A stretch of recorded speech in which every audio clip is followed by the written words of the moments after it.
সামান পাঠিয়েছিল এবং আমাকে 15 তারিখ সশরীরে উপস্থিত হওয়ার জন্য কি হচ্ছে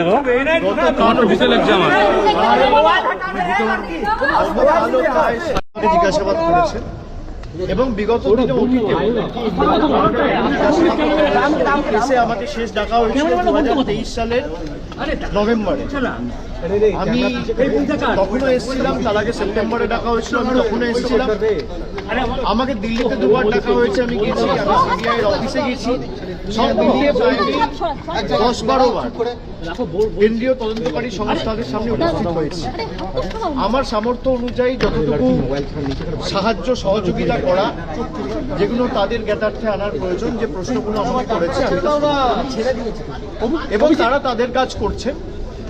রাজনৈতিক প্রেসার আছে না আছে আমি সেটা যাব না, তার কারণ বিজেপি নিয়ে যত কম বলা যায় তত ভালো।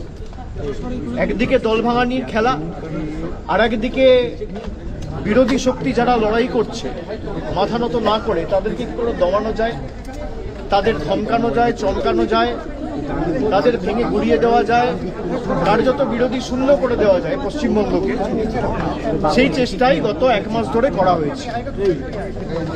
প্রথম দিকে এসআইআর এর নাম করে উপযুক্ত ভোটারদের ভোটার তালিকা থেকে নাম বাদ দেওয়া, কাউন্টিং ভেন্যু থেকে বল প্রয়োগ করে অন্যান্য দলের রাজনৈতিক কাউন্টিং এজেন্টদের বার করে দেওয়া, তারপরে পোস্টপোল ভায়োলেন্সের নামে কি তাণ্ডব লীলা চলেছে আমরা সব জায়গায় দেখেছি। বিরোধীরা যাতে বিরোধী দলনেতা স্বীকৃতি না পায় সেই নিয়ে ষড়যন্ত্র, কনস্পিরেসি, দল ভাঙানো, এমপি ভাঙানো, এমএলএ ভাঙানো, এইসব করে কোনো লাভ নেই।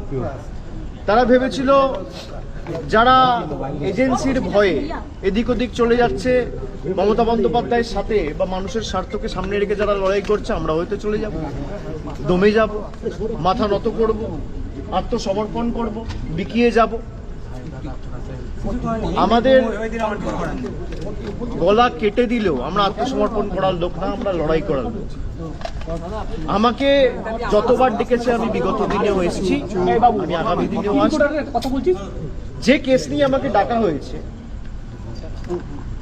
এই যে মামলা কেস 4 বছর আগে ইসিআইআর রেজিস্টার হয়েছে, সিবিআই এনকোয়ারি শুরু করেছে জুন মাসে 2022 সালে।